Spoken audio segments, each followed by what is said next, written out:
Hello, I'm making this video today, which this, whew,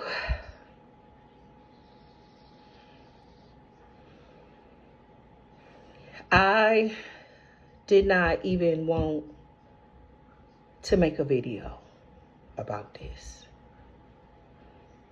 because of how upset the situation makes me. So, back in August, I transferred my phone services from T-Mobile to AT&T. Roughly 2 weeks after I got with AT&T, I received my first bill. I called them and I told them that I wasn't satisfied with the service and that I was going to be changing my services. So roughly 7 to 10 days after that, I transferred my services over to Verizon. So about the end of September, my phone was cut off. So I, after work, went into the Verizon store near my job on Secor Road in Toledo, Ohio. And I spoke with someone there and they said, it's something going on with your phone. I don't know what AT&T did, but you need to go to our corporate store, which is located on Monroe Street in Toledo, Ohio. So I go over to 5328 Monroe Street in Toledo, Ohio, and I sit with the customer person. And so they say, well, we have an alert on your account. AT&T told us that you're not the person that transferred this account and that it was fraudulent. And so in order for us to activate your account or to transfer the services, we need you to prove your identity. So at this point, I'm just kind of perplexed, So I'm upset, I leave the Verizon store. I come home. I find my lease. I upload that, my ID, to Verizon to prove my identity. And me and my son, we go back up to the store. So when we get in the store, it's the girl and the guy there. And I explain to them, AT&T, for whatever, did this unscrupulously. And I am who I say I am, and I have not committed any fraud. So a guy comes up and the other guy, he goes in, he looks at the information, and then he tells me, well, Verizon also flagged your account because you filed bankruptcy. And so they write the information down on this Post-it note. And so the girl, she kind of looks like and walks off, and I was very humiliated at that point because I knew AT&T, what they did. And he basically embarrassed me by coming back and stating that they put a hold on my application due to the fact that I had filed bankruptcy like 7 years before. And it wasn't for a Verizon bill. They were just listed on the bankruptcy. So I didn't know what to do. So the other guy, he's like, no. He looks more deeper into it. He says, no, that's not the reason. So by that time, the other ladies walked away. You know what I'm saying? I'm already standing there like embarrassed. So the guy told me, he says, that's not the reason. He said, AT&T had us flag your account for fraud because they told us you weren't the one that transferred the lines and you weren't the one who put in the application. The same thing that I knew happened. So I left there and I sat in the car outside of Verizon and I cried. And I was so humiliated and I was just so hurt and embarrassed how they did me at the Verizon store. So then the next day, I called AT&T. And I have it recorded on my phone. And the conversation is recorded. And I did report it to the FCC.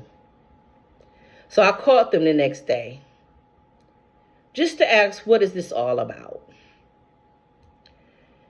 And so they basically stated that, I owed a balance with them.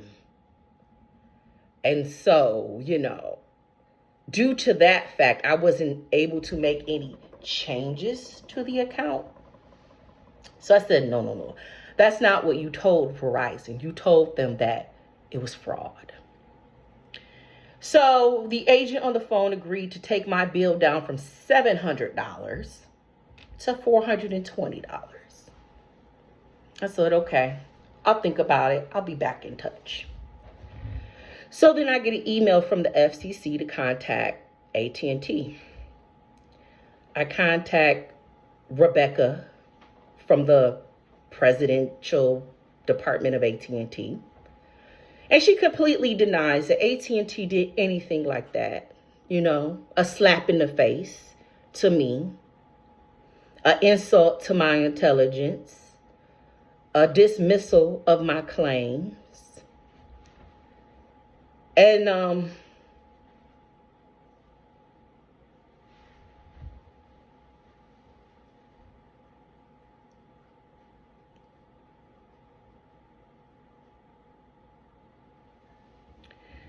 And so then the FCC contacted me to contact Verizon so that it can be resolved.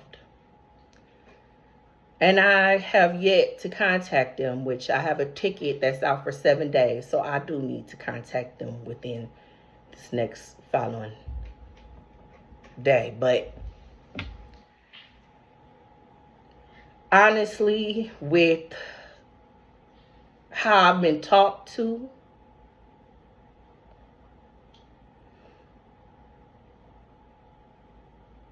how I've been treated because of me wanting to transfer my services, how I've been treated because of the fact that I've owed a balance, how I've been treated because of the fact that I filed a bankruptcy.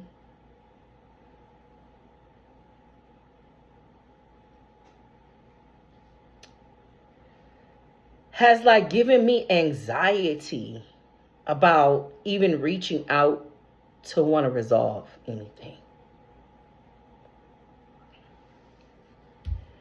So I'm going to reach out to them just to fulfill the obligation of the FCC, since I did put them in it. But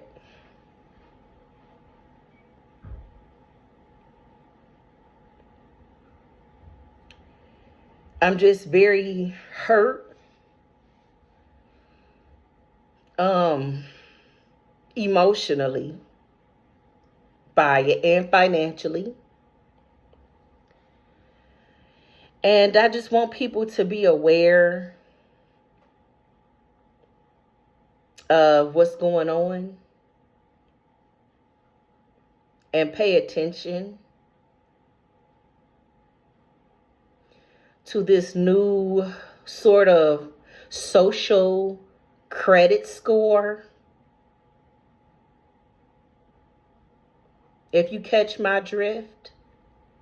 Because when you contact a lot of these companies, they're out of the country. Clock it. And so maybe their business practices are different in other countries. Clock it. And so it doesn't matter if you're who you are. And this is something interesting too. The person from AT&T told the person at Verizon that I'm always transferring my phone services.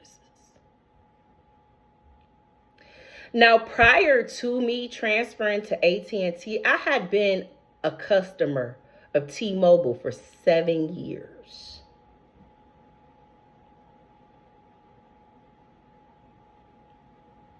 These people slandered me.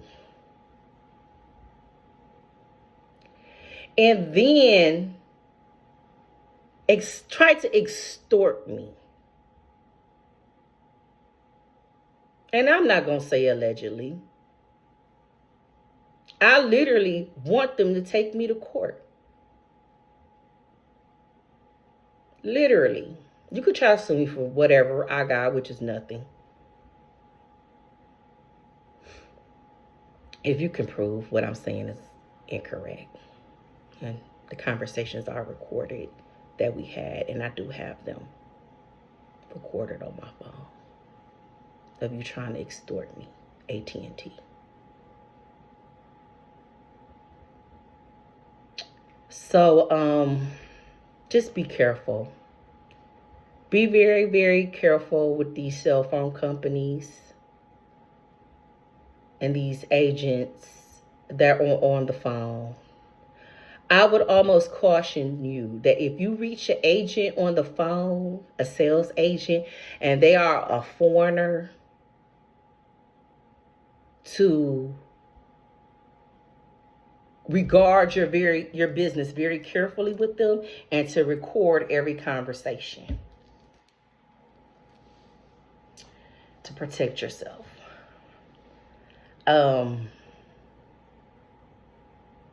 It's so much more to this story, but just be careful and be aware of who you're giving your information to, because now they have my social security number. They have my old phone number. They're able to access things of mine. You know what I'm saying? And that's a big concern for me, because my debit card was hacked and I did have to cancel it for some fraud because something was purchased from Apple on my debit card just last week. So be careful. Record everything as far as in businesses, purchases, contracts, and arrangements from here going forward. Because what they're going to do is come back and try to use this new social credit score to make you look very bad, to tarnish your reputation, and to discourage other businesses from doing business with you. So I hope this reaches you in good health and in peace. Thank you for your time. Have a good evening. God bless.